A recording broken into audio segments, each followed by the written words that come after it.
Good morning, everybody. Morning. And welcome to our vlog. You join us in the boat. Yeah, on a rather dull and overcast day. Yeah. Which is why we're doing this video now. Exactly. We did say that we would do an update of our lithium batteries and how we've got on with them, really. Yeah, we've had a couple of people ask about the what difference it's made to us, hasn't it? Yeah, and I think we've gone through and pulled up some figures, which we can show you towards the end of this video. But this is just a brief sort of update on really how we're getting on with them, what we use, the kind of things that we found that might interest you as regards to where they're installed and that sort of thing. So we'll do a little bit of an update, a little bit of a recap on where we go from there. For any new viewers to our channel, my name's Pat. I'm Eileen. And we are our Narrowboat Quest. And we live on a 57-foot narrowboat and travel the England waterways. Sometimes looking for cake, but often now not. Anyway, let's get on with the video. Yeah, we installed our lithiums about 3 years ago. About 3 years ago. We installed them in a cupboard that was at the back of the boat, where originally the inverter was installed. But what we've actually done is installed a new inverter, which is a lot smaller, isn't it? It's a lot smaller, a lot more compact. And we've installed the batteries, 3 200 amp hour Victron batteries, lithium batteries, into the bottom of the cupboard. We've connected all that lot up, all with Victron equipment. Yeah, and so if you want to see what we did, you can look back on our previous 2 videos on our lithium batteries, which we'll put a link in the description below, or you can find it in the playlist. Yeah, in those videos, we show you the full schematic drawing of exactly what we did and how we installed it. Yeah, they're quite lengthy videos, aren't they? So you might want to... Yeah, they're quite technical videos. So for people that want the technical videos, it's there, but if you don't, then just skip over that. And we're going to run through briefly now what we actually have got, what we use, how we find them, and that sort of thing. So starting off with the 3 200 amp hour batteries, each battery has got its own BMS system. It's basically a battery management system inside, which basically takes care of the battery itself and makes sure that the battery doesn't get too hot or get too cold. That's all encased in the battery. We use a generator to charge our batteries. We have got some solar. And we did install some new solar in the summer. We did. We originally had flexible panels stuck to the roof, and we'd had those since the boat was built. Yeah. And they wasn't really working sufficiently, were they? No, we found that they got hot. When the roof gets extremely hot, solar panels tend to not work as efficiently as they do when they're at a nominal sort of temperature. Yeah. We found they've also gone quite sticky, and in fact the surface of them has gone terrible. So eroded a bit. Yeah. So we installed some rigid panels. Yeah. We've only got 510 watts. Yeah, about 510. Got 510 watts for our 600 amp hours of lithium batteries isn't really enough. No.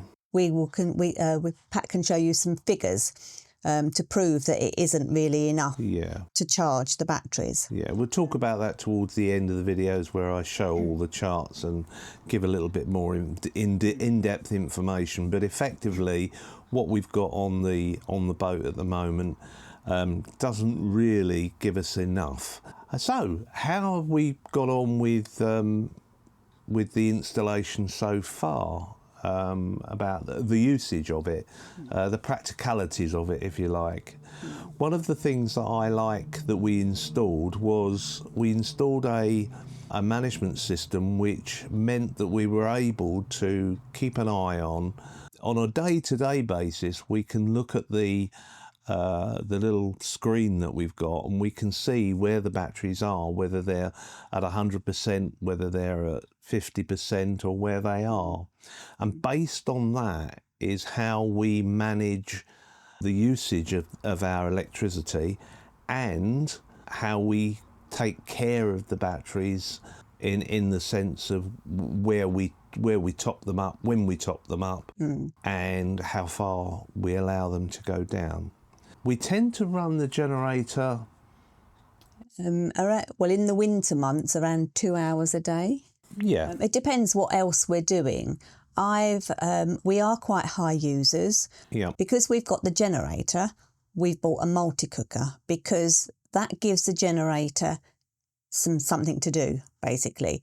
If we're just charging the batteries, it just ticks over and gets a little bit sooted up. So we have to give the generator something to do. And when we've got the generator running, we'll often put the immersion heater on to help to increase the revs a little bit, or I'll cook on the multi-cooker, which is a air fryer and pressure cooker.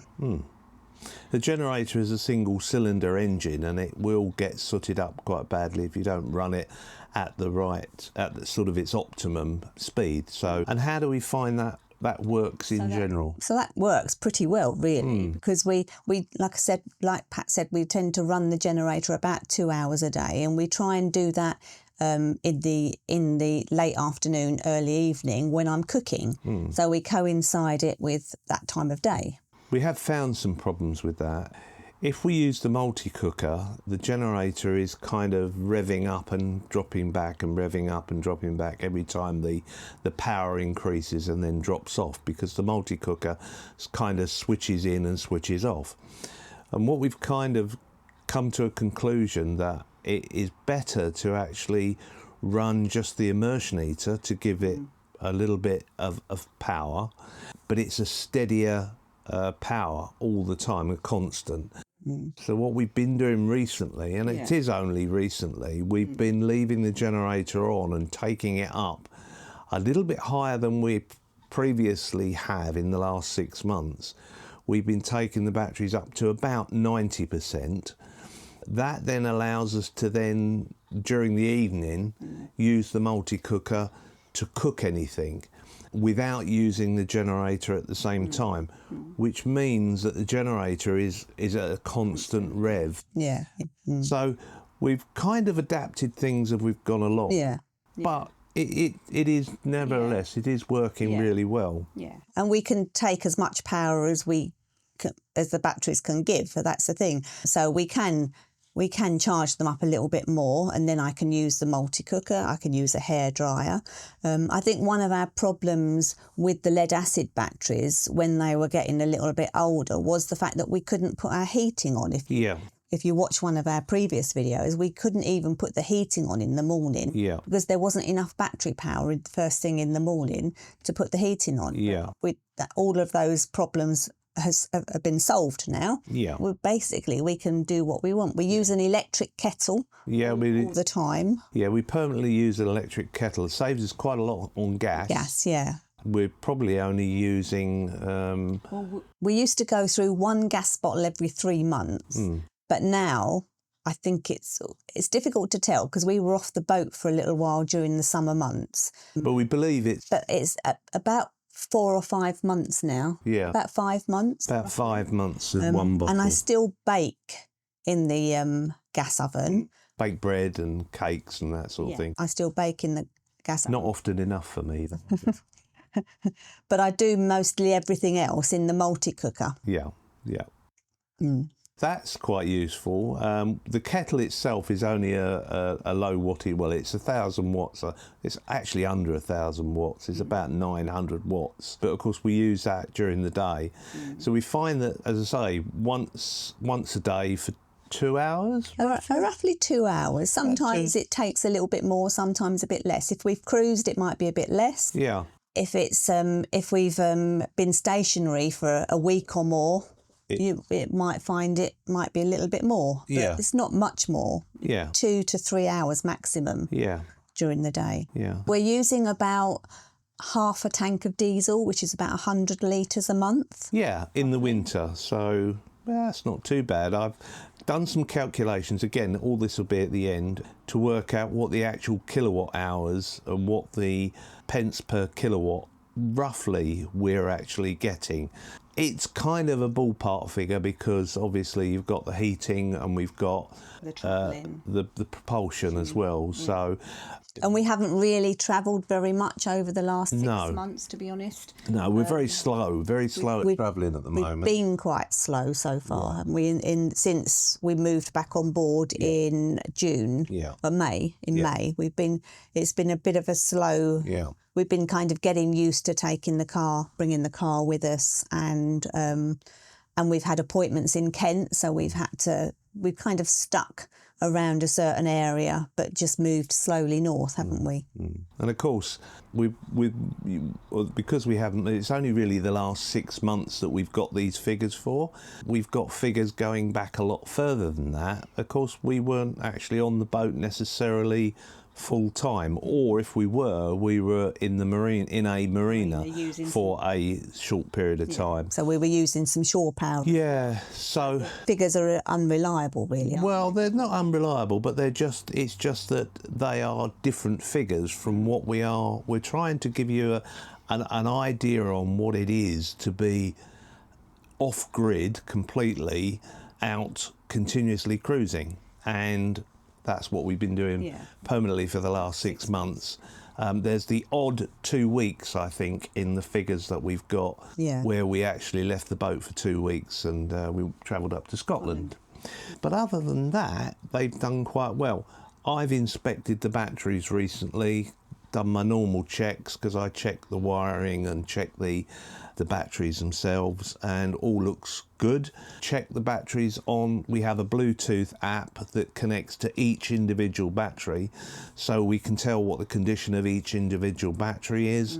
We can tell how many cycles there are, and so on and so on. Yeah. And in the summer months when we were away from the boat for 2 weeks, we tried to utilise as much of the solar as we can, and on the app you can remotely turn the shore power on and off, which is what we did. So we barely used in fact, I don't think whilst we were away for the 2 weeks, I don't think we used any shore power. No. It was all solar. Kept us going on solar. While we were away, we left just so that you know, we left a fridge and a freezer running. It kept those going, and I think our Wi-Fi and other bits and pieces. So, but all's been really, really good. Definitely worth the change, wasn't it? Definitely makes a huge difference. One of the biggest things about lithium, which I think anybody will tell you, is that it's so much more accurate to give you a reading. You can at least tell where you are. If it says it's at 50% the batteries, then you can very much guarantee that you are at 50%. If you're at 100%, you can guarantee that you're at 100%. From that point of view, it means that when you're managing it on a day-to-day basis, it means that your accurate measurement is giving you good information, and it works really well. And we're really, really pleased with them. It's something that we wish we perhaps had done from the beginning. Perhaps not had the type of solar that we had put on. So if we were going to make some changes, then that's what it would be. If we were going to make changes, we would go straight for lithium.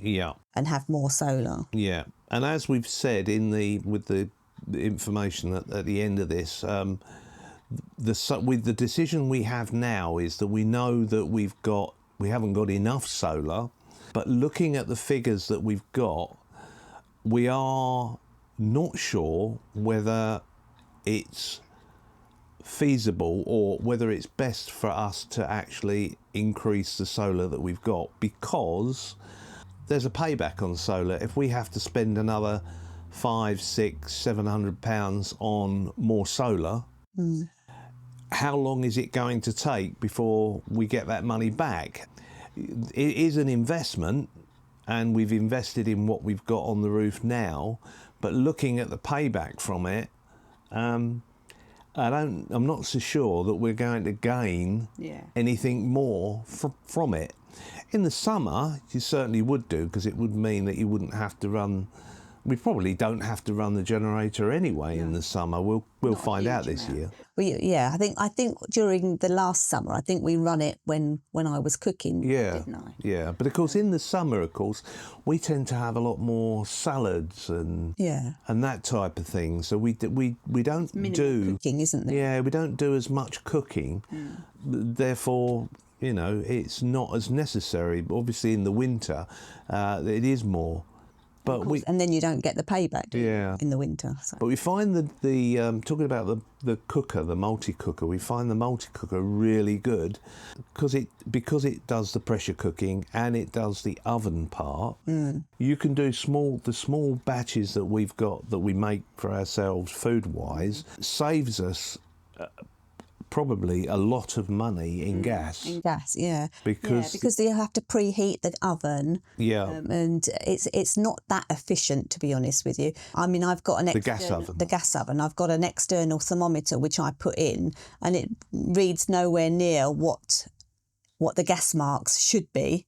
So it's The efficiency of these type of gas ovens is not great. Yeah, I mean that's one thing we love about we call it the Ninja. Well, it is a Ninja, but a Ninja Multi. There are other manufacturers on the market. But, I mean, in the winter, I still use the solid fuel stove as well. You know, for a lot of things, I still use the solid fuel stove. Yeah.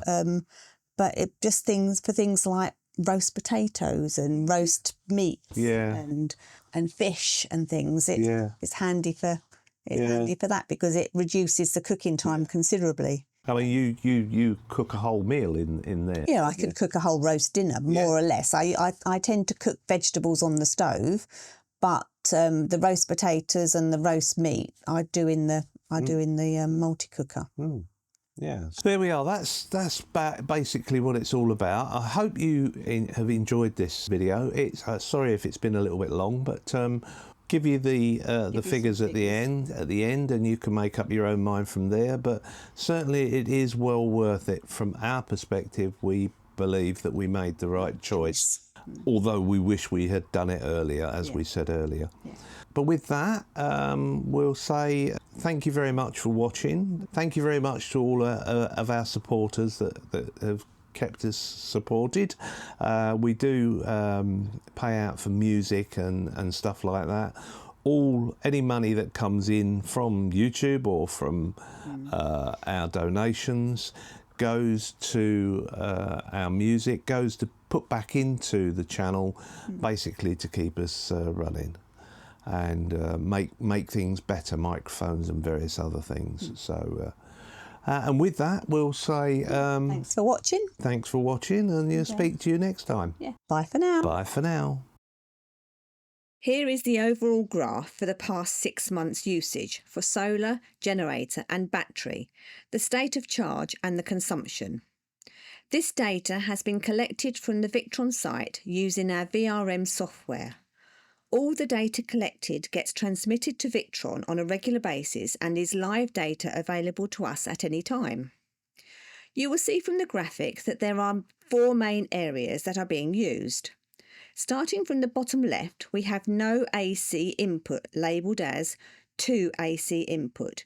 As we do not export any power to the grid, this is not relevant. Second from the left is labelled from AC input, which is AC power through the inverter using the batteries to invert power for use on the boat. We have no AC external input for shore power over this period. In the middle of the screen at the bottom, you can see generator in kilowatt hours. This is the total generated power from the generator. Next in line is consumption. This is the total consumption that has been used on the boat in the past 6 months from July to December. And lastly, the solar total in kilowatt hours, which is the total solar produced from our 510 watt total solar panels. This gives us an overview of what has been used in the last 6 months. We will come back to this chart towards the end and have a look at this again, and I will explain in more detail. This chart shows a daily use in July 2024, showing the amount of consumption during that day and the amount of solar collected. You'll see there is no generated power during this day and it is fairly minimal amount consumed, which means that we were probably not on the boat at the time or we had very low usage during that period. I'm going to run through these charts relatively quickly because they are almost the same for each month, but this is on a monthly basis. You can see that in May we had total consumption of 140 kilowatt hours, bearing in mind that the first part of this chart we were still in Brinkley Marina and therefore using AC from shore power. You can also see that there is a certain amount of solar at this particular point. You can see where we installed the solar indicated by the brown graphics and what we were collecting at the time. Again, this is June, the complete month, which is when we left the marina and started back continuously cruising. You can see all of the generation that was made and the total consumption over that month, as well as the total solar generated.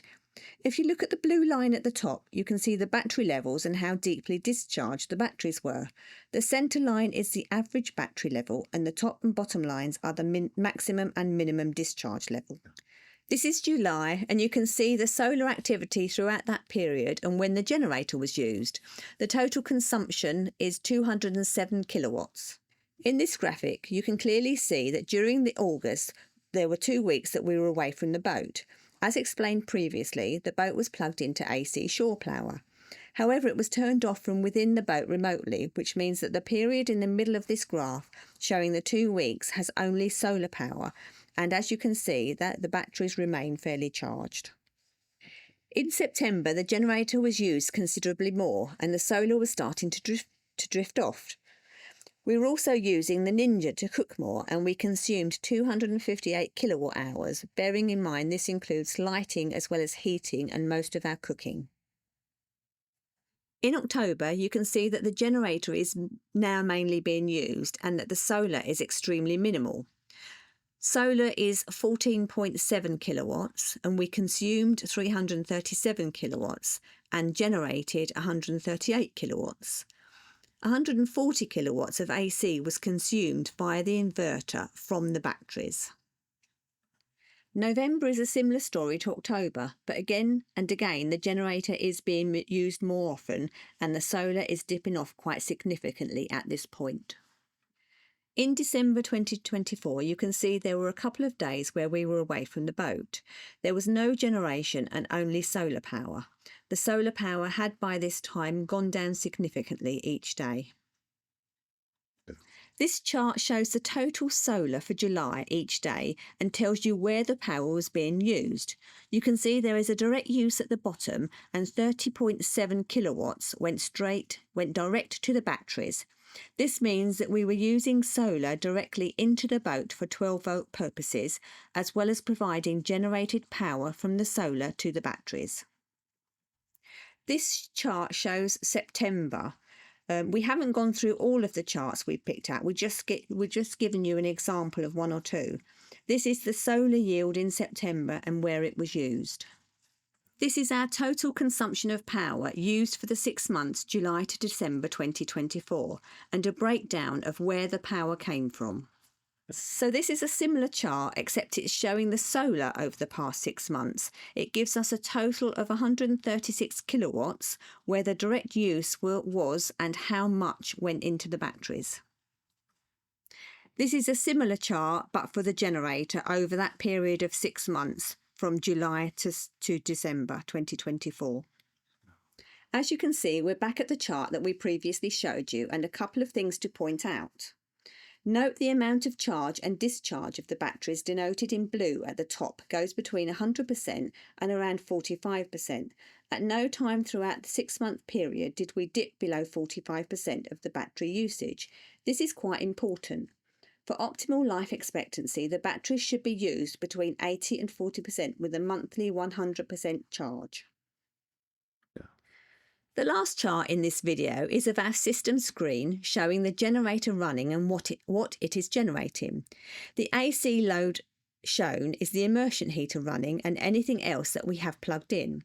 It also shows the voltage and the current charge going into the batteries. It shows any DC power being used at the time, and the PV charger to the bottom right is the solar input from the solar charger.